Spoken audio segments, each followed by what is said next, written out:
नमस्कार दोस्तों। तो जीके जीएस के महत्वपूर्ण प्रश्नों की सीरीज में आपका फिर से स्वागत है। तो आज हम 87वां भाग पढ़ेंगे। तो देखिए, सबसे पहले आप लोग अभी अगर जो है बिहार एसएससी के फॉर्म को एडिट नहीं किए हैं, उस डॉक्यूमेंट अपलोड नहीं किए हैं, तो आप लोग जल्द से जल्द कर ले, क्योंकि जो है आप वेबसाइट जो है शुरू होने वाली है। अगर ऐसा हो गया तो आप लोगों के लिए बहुत ही मुश्किल हो जाएगा। तो आपसे निवेदन है कि जल्द से जल्द इसे कंप्लीट कर लें। इसके अलावा दोस्तों, अभी जो है कितने छात्र जो है कदाचार में लिख पाया गया, किसमें कौन से कितने जो है छात्र गलती रोल नंबर भरे हैं, ओएमआर के कितने जो है पुस्तिका संयुक्ता पुस्तिका संख्या नंबर गलत भरे हैं। तो ये सारा चीज जो है आपका जो बिहार दरोगा का एग्जाम हुआ था उसके रिगार्डिंग जो है पब्लिश कर दिया गया है। इसके अलावा जो है अभी एडमिट कार्ड भी जो है मेंस का जो है आप लोग का जो है आ चुका है। तो आप लोग का एग्जाम जो है जल्दी होने वाला है। तो आप लोग देखेंगे कि एडमिट कार्ड आपका शो हो रहा है, नहीं हो रहा है, तो ये आपको नेक्स्ट डे ट्राई करने में हो जाएगा। और आप लोग से विनती है कि यदि आप तैयारी कर रहे हैं एसएससी की, तो इसका तो शेड्यूल फिक्स है, आप लोग देखे ही होंगे। तो आप लोग लगे जोर शोर से लगे रहिए, आप लोगों का जो है जो भी होगा।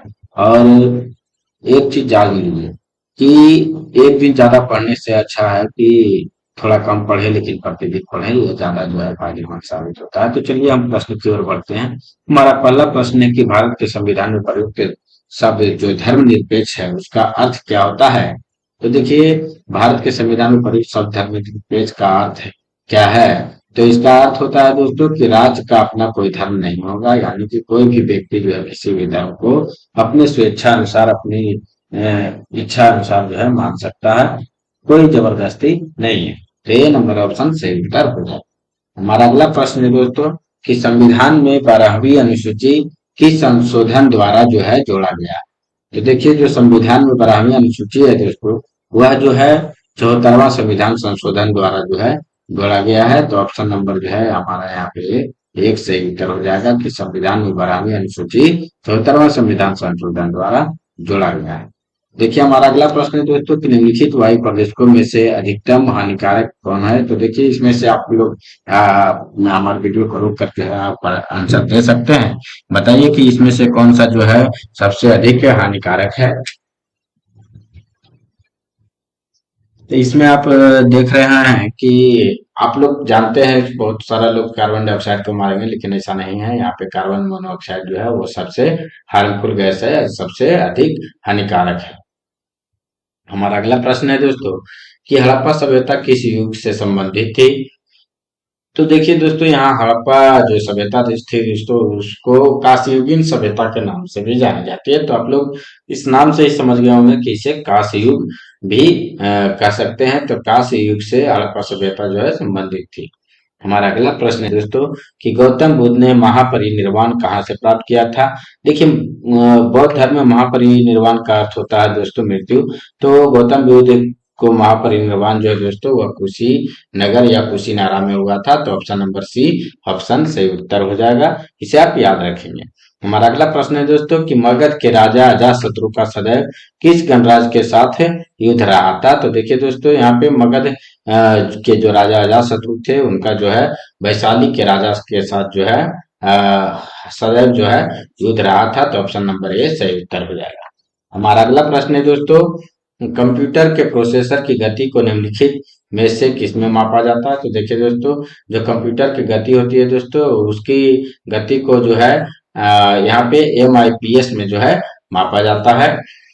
इसे आप याद रखेंगे कि MIPS में जो है इसे मापा जाता है कंप्यूटर प्रोसेसर की गति को। हमारा अगला प्रश्न है दोस्तों कि बिक्री कर कौन लगाता है और वसूल करता है। तो देखिए दोस्तों, जो बिक्री कर होता है दोस्तों, उसे लगाने और वसूल करने का जो अधिकार प्राप्त है वो राज्य सरकार को प्राप्त है। तो 2 नंबर ऑप्शन सही उत्तर हो जाएगा। हमारा अगला प्रश्न है दोस्तों कि नदी के बहाव की दिशा के परिवर्तन के कारण बनी हुई झील को क्या कहते हैं। तो देखिए दोस्तों, बहुत बार क्या होता है कि नदी के बहाव की दिशा जो होती है वो परिवर्तित हो जाती है और उसके कारण जो झील बन जाती है दोस्तों, तो उसे जो है गोखुर झील कहते हैं, जो कि गाय के खुर के समान दिखता है। तो ऑप्शन नंबर डी सही उत्तर हो जाएगा। हमारा अगला प्रश्न है दोस्तों कि खुले बाजार की क्रियाएं एक हिस्सा है। तो किस चीज का हिस्सा है दोस्तों। तो देखिए, खुले बाजार की जो क्रियाएं होती है दोस्तों वह जो है मौद्रिक नीति का एक हिस्सा होती है। तो ऑप्शन नंबर ए सही उत्तर हो जाएगा। हमारा अगला प्रश्न है दोस्तों, निम्नलिखित में से किसने क्रांतिकारी गतिविधियों के लिए इंग्लैंड में होम रूल सोसाइटी बनाई? तो देखिए दोस्तों, इसमें से जो है दोस्तों श्याम जी कृष्ण वर्मा जो थे, उन्होंने ही जो है क्रांतिकारी गतिविधियों के लिए इंग्लैंड में होम रूल सोसाइटी की स्थापना की थी, यानी होम रूल सोसाइटी बनाई थी। तो ऑप्शन नंबर यहाँ पे 4 सही उत्तर हो जाएगा। हमारा अगला प्रश्न है दोस्तों, थल समीर और समुद्री समीर बनने का कारण निम्नलिखित में से कौन सा होता है? तो देखिए दोस्तों, जो थल समीर और समुद्री समीर होता है दोस्तों, उसका बनने का मुख्य कारण जो है संवहन होता है। तो ऑप्शन नंबर 2 सही उत्तर हो जाएगा। यहाँ पे क्या होता है कि हाई प्रेशर से लो प्रेशर की ओर जो है पवनी यानी समीर जो है बहती है, इस कारण से यह बनता है। हमारा अगला प्रश्न है दोस्तों, निम्नलिखित में से किसका सही मेल बाघ आरक्षित परियोजना के साथ नहीं बैठता है? तो देखिए दोस्तों, यहाँ पे सरिस्का अलवर ये सही है दोस्तों, यहाँ पे वाल्मीकि हजारीबाग ये गलत है, तो यही सही उत्तर हो जाएगा कि ये मेल नहीं बैठता। यहाँ पे पेंच सिवनी ये भी सही है, नागार्जुन सागर श्रीशैलम ये भी सही है, तो ऑप्शन नंबर 2 सही उत्तर हो जाएगा। वाल्मीकि जो है दोस्तों हजारीबाग में नहीं है, ये गलत उत्तर हो जाएगा। तो यहाँ पे इस प्रश्न के हिसाब से जो है ऑप्शन नंबर 2 सही उत्तर हो जाएगा। हमारा अगला प्रश्न है कि मोहम्मद बिन तुगलक किसमें निपुण था? तो मोहम्मद बिन तुगलक जो थे दोस्तों, वह सुलेखन में निपुण थे, तो ऑप्शन नंबर सी सही उत्तर हो जाएगा। हमारा अगला प्रश्न है दोस्तों, माध्यम के तापमान में वृद्धि के साथ प्रकाश की गति पर क्या प्रभाव पड़ता है? तो देखिए दोस्तों, माध्यम के तापमान में वृद्धि के साथ जो है प्रकाश की गति पर जो है क्या प्रभाव पड़ता है? तो यह जो है जैसे ही माध्यम में तापमान की वृद्धि होती है तो प्रकाश की गति बढ़ती है, तो ऑप्शन नंबर ए सही उत्तर हो जाएगा। हमारा अगला प्रश्न है दोस्तों कि गांधी जी ने 1924 में कांग्रेस के किस अधिवेशन की अध्यक्षता की थी? तो देखिए दोस्तों, गांधी जी 1924 में जो है कांग्रेस के 40वें अधिवेशन की अध्यक्षता की थी, तो ऑप्शन नंबर ए सही उत्तर हो जाएगा।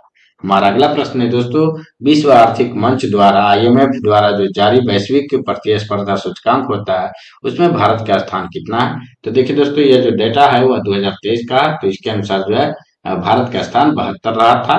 तो 72 विश्व आर्थिक मंच द्वारा जारी वैश्विक प्रतिस्पर्धा सूचकांक में भारत का स्थान 72 था।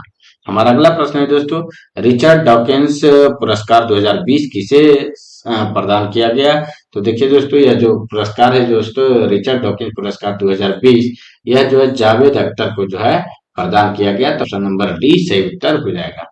हमारा अगला प्रश्न है दोस्तों कि स्वच्छ भारत क्रांति पुस्तक के लेखक कौन है? तो देखिए दोस्तों, जो स्वच्छ भारत भारत क्रांति पुस्तक है दोस्तों, उसके लेखक जो है परमेश्वरन अय्यर थे दोस्तों, तो ऑप्शन नंबर डी सही उत्तर हो जाएगा। हमारा अगला प्रश्न है दोस्तों कि एशियाई विकास बैंक द्वारा लॉन्च की गई पहल Asia Pacific vaccine access facility यानी एपी वैक्स का बजट कितना रखा गया है? तो इस अनुसार जो है दोस्तों $9 बिलियन जो है इसका बजट रखा गया है, इसे आप याद रखेंगे। हमारा अगला प्रश्न है दोस्तों कि स्वच्छता अभियान, यहाँ पे स्वच्छता अभियान जो है दोस्तों मोबाइल ऐप का शुभारंभ किसके द्वारा किया गया? तो देखिए, ये थावर चंद गहलोत जी के द्वारा जो है स्वच्छता अभियान मोबाइल ऐप का शुभारंभ किया गया। हमारा अगला प्रश्न है दोस्तों कि राजमाता कर्णवती कहाँ की संरक्षिका थी? तो ये जो है दोस्तों चित्तौड़ की संरक्षिका थी, तो ऑप्शन नंबर 2 से उत्तर हो जाएगा कि राजमाता कर्णवती चित्तौड़ की संरक्षिका थी। हमारा अगला प्रश्न है दोस्तों कि भारत में सबसे तेज चलने वाली रेलगाड़ी कौन सी है? तो देखिए दोस्तों, अभी जो वंदे भारत एक्सप्रेस है, यह जो है सबसे तेज चलने वाली रेलगाड़ी भारत में बन चुकी है। हमारा अगला प्रश्न है दोस्तों, कौन सा भारतीय बल्लेबाज अंतर्राष्ट्रीय टी20 क्रिकेट में सबसे तेज 1000 रन बनाने वाले कप्तान बन गए हैं? तो देखिए, जो कप्तान है दोस्तों, जो 1000 रन बनाने वाले सबसे तेज रन बनाने वाले कप्तान बन गए हैं, वो विराट कोहली बन गया है, तो ऑप्शन नंबर 2 सही उत्तर हो जाएगा। हमारा अगला प्रश्न है दोस्तों कि दूध को कितना तापमान पर पास्चुराइजेशन के लिए किया जाता है? देखिए, तो पास्चुराइजेशन करने के लिए जो है दोस्तों 30 मिनट के लिए 62 डिग्री सेल्सियस पर जो है क्या किया जाता है, इसको खौलाया जाता है दूध को, तो ऑप्शन नंबर डी सही उत्तर हो जाएगा। हमारा अगला प्रश्न जो है करंट अफेयर से रिलेटेड है दोस्तों, तो देखिए यहाँ पे है कि महागौरव 2024 जो है किन्हें पुरस्कार से सम्मानित किया गया? तो महागौरव 2024 पुरस्कार से किन्हें सम्मानित किया गया दोस्तों? तो देखिए, इसे आप याद रखेंगे, ये महागौरव 2024 जो पुरस्कार है इससे जो है किन्हें सम्मानित किया गया है?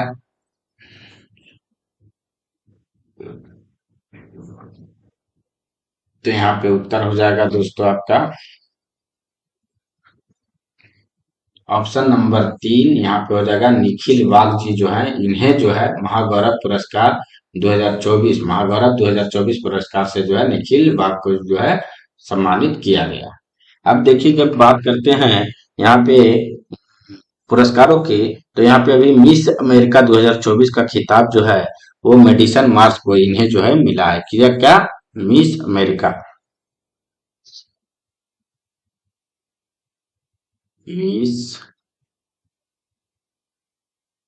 मिस अमेरिका 2024, ठीक है, इन्हें मिल गया। अभी दिव्य कीर्ति सिंह को कौन सा पुरस्कार मिल रहा है? तो इन्हें जो अभी घुड़सवारी के लिए अर्जुन अवार्ड, क्या? अर्जुन अवार्ड घुड़सवारी के लिए, ठीक है। अभी क्या हुआ कि घुड़सवारी के लिए अर्जुन अवार्ड पाने वाली पहली भारतीय महिला दिव्य कीर्ति सिंह बन चुकी है। इसके अलावा आप देख रहे हैं कि दीपा भंडारे जो है इन्हें कौन सा मिला है? तो दीपा भंडारे को अभी चीनी उद्योग में सर्वश्रेष्ठ पर्यावरण अधिकारी का पुरस्कार जो है मिला है अभी इन्हें, ठीक है। ये पहली महिला जो है दीपा भंडारे बन चुकी हैं चीनी उद्योग में सर्वश्रेष्ठ पर्यावरण अधिकारी का पुरस्कार पाने वाली। अब हम अगले प्रश्न पे चलते हैं। रोजगार प्रयाग पोर्टल किस राज्य सरकार ने लॉन्च की? तो देखिए रोजगार प्रयाग पोर्टल जो है दोस्तों वह जो है किस राज्य सरकार ने अभी हाल ही में लॉन्च की है? तो यहाँ पे एक नंबर ऑप्शन से उत्तर हो जाएगा कि उत्तराखंड सरकार ने अभी रोजगार प्रयाग पोर्टल जो है लॉन्च किया है। अभी इसके उत्तराखंड सरकार की बात करें दोस्तों तो अभी हाल ही में जो है उत्तराखंड में जो है स्मार्ट पुलिसिंग के तहत सेल्फ बैलेंसिंग इलेक्ट्रॉनिक स्कूटर को लॉन्च किया गया है। और इसके अलावा भी हाल ही में उत्तराखंड पुलिस ने जो है स्मार्ट पुलिसिंग को बढ़ावा देने के लिए सेल्फ बैलेंसिंग इलेक्ट्रिक स्कूटर को लॉन्च किया है। पर्यटकों और स्थानीय नागरिकों की सुरक्षा के लिए हरिद्वार में पुलिस सेल्फ बैलेंसिंग जो है स्कूटर को से जो है गश्त करेगी, ठीक है। हमारा अगला प्रश्न है दोस्तों, अब अगला प्रश्न है हमारा कि हाल ही में क्लेगनार स्पोर्ट्स की पहल का शुभारंभ किनके द्वारा जो है किया गया? तो अभी हाल ही में जो है तमिलनाडु राज्य के द्वारा जो है कहाँ किया गया? तो तमिलनाडु में जो है अभी क्लेगनार स्पोर्ट्स की पहल का जो है शुरुआत कहाँ किया गया? तो तमिलनाडु में किया गया। अब जब तमिलनाडु की बात कर रहे हैं दोस्तों तो अभी उंगलई थेडी और उनगल ओरिल पहल का भी अनावरण तमिलनाडु में किया गया। इसके अलावा हुंडई और आईआईटी मद्रास जो है तमिलनाडु में हाइड्रोजन इनोवेशन वैली स्थापित करने वाले हैं। टाटा पावर ने तमिलनाडु में 70,000 करोड़ रुपए निवेश करने की घोषणा की है। ये सब मुख्य विषय थे इससे संबंधित। हमारा अगला प्रश्न है दोस्तों, न्यू लिटरेचर फेस्टिवल 2023 का आयोजन किस राज्य में किया गया? तो देखिए दोस्तों न्यू लिटरेचर फेस्टिवल 2023 का आयोजन जो है कर्नाटक में किया गया, तो ऑप्शन नंबर ए सही उत्तर हो जाएगा। अब देखिए जब कर्नाटक में ये किया गया है न्यू लिटरेचर फेस्टिवल का, तो कर्नाटक से रिलेटेड कुछ फैक्ट जान लेते हैं। अभी ये कर्नाटक में कहाँ किया गया? तो ये कर्नाटक में जो है दोस्तों बंगलुरु में किया गया है, बंगलुरु में, ठीक है। अब देखिए यहाँ पे क्या क्या हुआ है। तो अभी भारत ने स्वदेशी high speed flying wing UAV का भी परीक्षण जो है कर्नाटक में किया है। इसके अलावा रक्षा रमैया को कर्नाटक की टेबल टेनिस एसोसिएशन का अध्यक्ष चुना गया है। अभी हाल ही में नमा कम्बाला प्रतियोगिता का आयोजन भी बेंगलुरु शहर में किया गया है जो कर्नाटक की राजधानी है। अभी महिला नेतृत्व वाले स्टार्टअप की संख्या भी में भी जो है बंगलुरु जो है शीर्ष पर रहा है। यानी कि स्टार्टअप की दृष्टि से देखा जाए तो महिलाओं की दृष्टि से बंगलुरु शीर्ष स्थान पर रहा है। इसके अलावा भारत के पहले भूमिगत ट्रांसफार्मर्स का उद्घाटन भी तमिल इसका बंगलुरु में किया गया है। हमारा आज का आखिरी आखिरी प्रश्न है दोस्तों कि हाल ही में कौन झारखंड हाईकोर्ट के मुख्य न्यायाधीश बने हैं? तो यहाँ पे जो प्रदीप श्रीवास्तव जी हैं वो झारखंड के मुख्य न्यायाधीश बन चुके हैं, तो ऑप्शन नंबर 3 सही उत्तर हो जाएगा। अब बात करते हैं कि यहाँ पे अगर बात करते हैं कि ये चार आप यहाँ पे देख रहे हैं खान, ये अभी हाल ही में एयू स्मॉल फाइनेंस बैंक के गैर कार्यकारी अ, अध्यक्ष के रूप में नियुक्त हुए हैं। एच आर खान, ये एयू स्मॉल फाइनेंस बैंक के, ठीक है। इसके अलावा झारखंड सरकार ने आदिवासियों और दलितों के लिए वृद्धावस्था की जो पेंशन होती है उसकी आयु 60 से घटाकर 50 कर दी है। इसके अलावा प्रधानमंत्री मोदी ने 10,000वें जन औषधि केंद्रों का उद्घाटन देवघर में किया है। अभी श्रमिकों के लिए न्यूनतम मजदूरी सुनिश्चित करने के लिए कदम उठाने वाला पहला राज्य भी झारखंड बन गया है। तो हम उम्मीद करते हैं दोस्तों कि आपको हमारा यह सीरीज पसंद आया होगा।